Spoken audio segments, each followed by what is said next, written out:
पिछले एपिसोड में आपने देखा था किस तरह सेकिकामा, जो सैविश किंगडम का क्लोसल किंग है, अब बिल्कुल बूढ़ा हो चुका है और उसके प्राइड की शेरनियां भी अब बगावत पे उतर आई है। बेटा सिकोटी यानी हाफ टेल, जो पहले से ही बगावत करके प्राइड से जा चुका था, उधर उत्तर में अपना दबदबा बना चुका था, पर कहीं ना कहीं सिकोटी के मन में अभी भी सेकिकामा के साम्राज्य पर नजर थी, इसीलिए वह साजिश रच रहा था। इधर सेकिकामा अपने बूढ़े आंखों से अपने साम्राज्य को देख रहा था, जहां शेरनी उसके आंखों के सामने से जा रही थी। वह बूढ़ा जरूर हो गया था, पर वह सब कुछ देख रहा था। उसने भी कुछ सोचा और एक प्लान बनाया।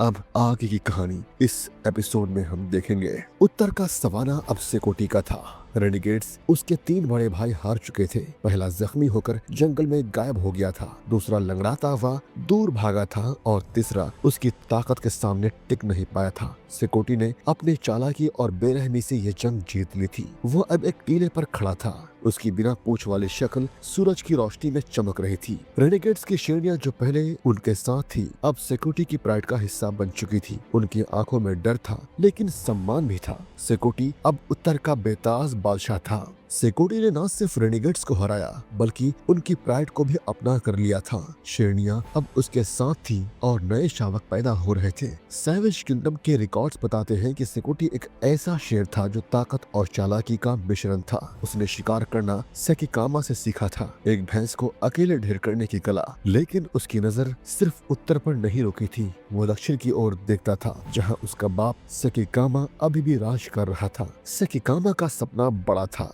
वो सिर्फ उत्तर का राजा नहीं, बल्कि पूरे सैविश किंगडम का शासक बनना चाहता था। एक रात जब सवाना चांद की रोशनी में नहाया हुआ था, सिकोटी दक्षिण की ओर देख रहा था। उसकी शेरनियां उसके पास आई। ये वही शेरनियां थी जो कभी सेकिकामा की प्राइड का हिस्सा थी। वो चुपके से उत्तर आई थी और अब सिकोटी को एक संदेश दे रही थी। सेकिकामा कमजोर हो रहा है, अब वक्त है सत्ता पर अपना हक जमाने का। सिकोटी की आंखों में एक चमक उभरी। उसे समझ लिया कि उसका अगला कदम क्या होगा, लेकिन वह जल्दबाजी नहीं करना चाहता था। वह एक शिकारी था और शिकारी इंतजार करना जानते हैं। सिकोटी ने अपनी प्राइड को मजबूत करना शुरू किया। उसने बड़े शिकार की योजना बनाई। एक भैंस का झुंड जो सवाना के किनारे घूम रहा था, उसकी प्राइड ने उसकी हर बात मानी। एक सुबह जब हवा ठंडी थी, सिकोटी ने हमला बोला। उसके शेरनियां चारों तरफ से घेरा डाल रही थी और वो खुद बीच में कूदा। पंजों से खून बहा, दहाड़ से सवाना गूंजा और भैंस जमीन पर गिर पड़ा। ये शिकार सिर्फ भूख मिटाने के लिए नहीं था, यह एक संदेश था। सिकोटी अपनी ताकत को आजमा रहा था और उसकी प्राइड अब एकजुट हो चुकी थी। उत्तर उसका था, लेकिन उसकी नजर अब दक्षिण पर टिकी हुई थी, जहां उसका बाप का राज था। दक्षिण में सेकिकामा का राज अब छाया बन चुका था। सूखा मौसम अपने चरम पर था और दलदल की हरियाली गायब हो चुकी थी। पानी के गड्ढे सूख गए थे और शिकार के झुंड दूर चले गए थे। सेकिकामा, जो कभी इस दलदल का बेताज बादशाह हुआ करता था, अब एक पेड़ के नीचे अकेला बैठा था। उसकी मेंढ अभी भी शानदार थी, लेकिन उसका शरीर थकान से जूझ रहा था। उसकी सांसें भारी थी और उसकी आंखों में वो पुरानी आग धीमी पड़ चुकी थी। सैविज किंगडम में सेकिकामा की कहानी बताती है कि वो एक ऐसा शेर था जिसने सालों तक हार नहीं देखी थी, लेकिन अब समय उसका दुश्मन बन चुका था। एक दिन सेकिकामा ने एक छोटे हिरन को देखा। वह कमजोर था, आसान शिकार लग रहा था। सेकिकामा ने उस पर हमला बोला, लेकिन उसके चाल में वो पुरानी तेजी नहीं थी। वह लड़खड़ा गया और हिरन भाग निकला। सेकिकामा ने पीछा करने की कोशिश भी नहीं की। वह वापस पेड़ के नीचे बैठ गया। उसकी सांसें तेज थी। उसकी प्राइड की शेरनियां दूर खड़ी थी। वह अब उसकी ओर नहीं देख रही थी। उनकी नजर उत्तर की ओर थी, जहां सिकोटी का नाम हवा में तैर रहा था। सेकिकामा की प्राइड अब बिखर रही थी। रात के अंधेरे में 2 शेरनियां प्राइड से और निकल गई। वो चुपके से उत्तर की ओर बढ़ी, जहां सिकोटी का राज था। सेकिकामा ने उन्हें जाते हुए देखा। उसकी आंखों में एक चमक थी, लेकिन वह अब कुछ कर नहीं सकता था। उसकी ताकत खत्म हो रही थी और उसकी प्राइड उससे दूर जा रही थी। ऊपर आसमान में गिद्ध उड़ रहे थे। वह इंतजार कर रहे थे। सेकिकामा अकेला था, एक राजा जिसका समय अब गिनती के दिनों में था। एक सुबह सेकिकामा दलदल के किनारे खड़ा था। उसने उत्तर की ओर देखा और एक कमजोर दहाड़ मारी। वो दहाड़ हवा में गूंजी, लेकिन जंगल अब उससे नहीं कांपता था। सेकिकामा को एहसास हो रहा था कि उसका राज खत्म होने की कगार पर था। उत्तर में सिकुटी की ताकत बढ़ रही थी और दक्षिण की शेरनियां उसकी ओर खींच रही थी। सेकिकामा के लिए यह सिर्फ सूखे का मौसम नहीं था,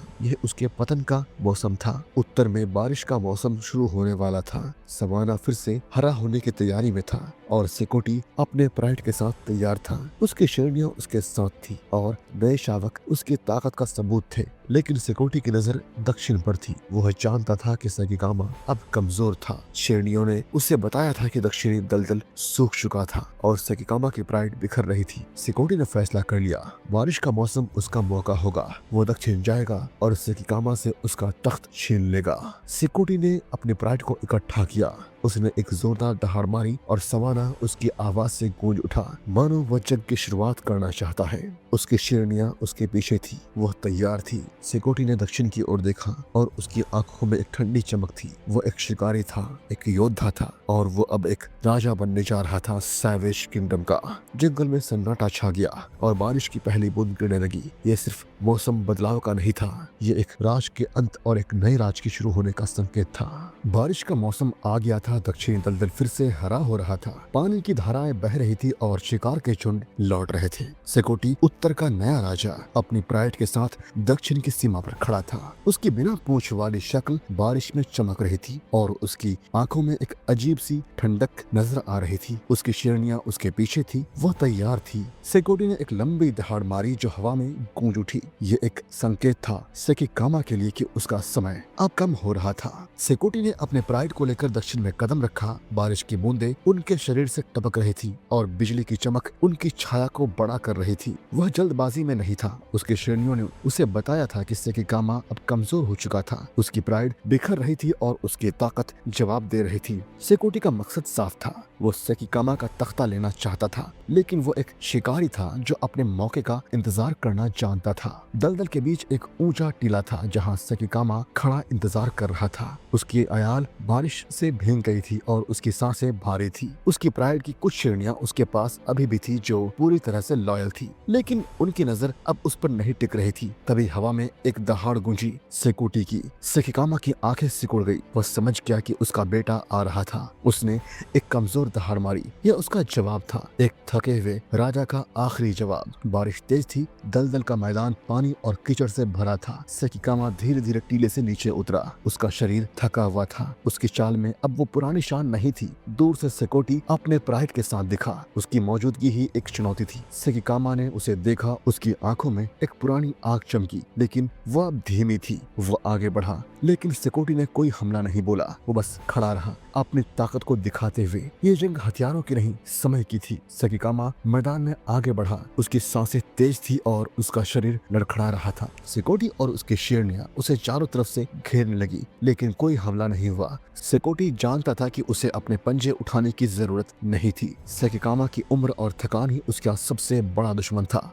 उसकी प्राइड की शेरनियां अब उससे दूर हो रही थी। वो सिक्योरिटी की ओर देख रही थी। सेकिकामा ने एक आखिरी बार दहाड़ने की कोशिश की, लेकिन उसकी आवाज हवा में ही दब गई। अचानक सेकिकामा रुक गया। उसकी ताकत खत्म हो चुकी थी। वो कीचड़ भरे मैदान में बैठ गया। उसकी सांसें अब धीमी पड़ रही थी। सिकोटी कुछ कदम दूर खड़ा था। उसने अपने पिता पर हमला नहीं किया, उसे जरूरत ही नहीं थी। सेकिकामा की अयाल हवा में हिल रही थी, लेकिन उसका शरीर अब हिल नहीं रहा था। उसकी शेरनियां चुपचाप देख रही थी, कुछ उसकी ओर, कुछ उसकी ओर गई, कुछ सिकोटी के पास। यह एक राजा का अंत था जो अपने बेटे के हाथों नहीं बल्कि समय के हाथों हारा। बारिश धीमी पड़ रही थी। सेकिकामा जमीन पर खड़ा था। उसकी सांसें अब बस नाम मात्र की थी। उसकी आंखें धीरे धीरे बंद हो रही थी। सिकोटी ने उसे देखा। उसकी नजर में न जीत की खुशी थी, न हार का दुख। वो बस चुपचाप खड़ा रहा। सेकिकामा की प्राइड की शेरनियां पास आई। एक ने उसके चेहरे को चाटा और सेकिकामा वही बैठा रहा। अब वो पूरा इलाका अब सिकोटी का था। सेकिकामा अब वहाँ का राजा नहीं था, पर सिकोटी ने अपने पिता पर रहम दिखाई और उसने सेकिकामा पर हमला नहीं किया और सब कुछ नॉर्मल चलने लगा। सेकिकामा कुछ दिनों बाद दक्षिणी इलाके से कहीं और चला गया।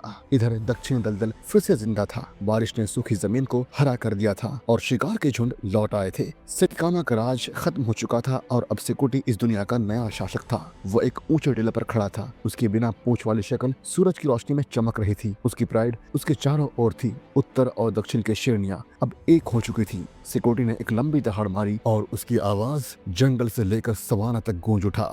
ये एक नए युग की शुरुआत थी, एक ऐसे राजा की जो सेकिकामा के सपनों से भी बड़ा था। ये राजा था सिकोटी, जो असल में सेकिकामा का अपना खून था। दूसरी तरफ सेकिकामा जो बंजारों की जिंदगी जी रहा था।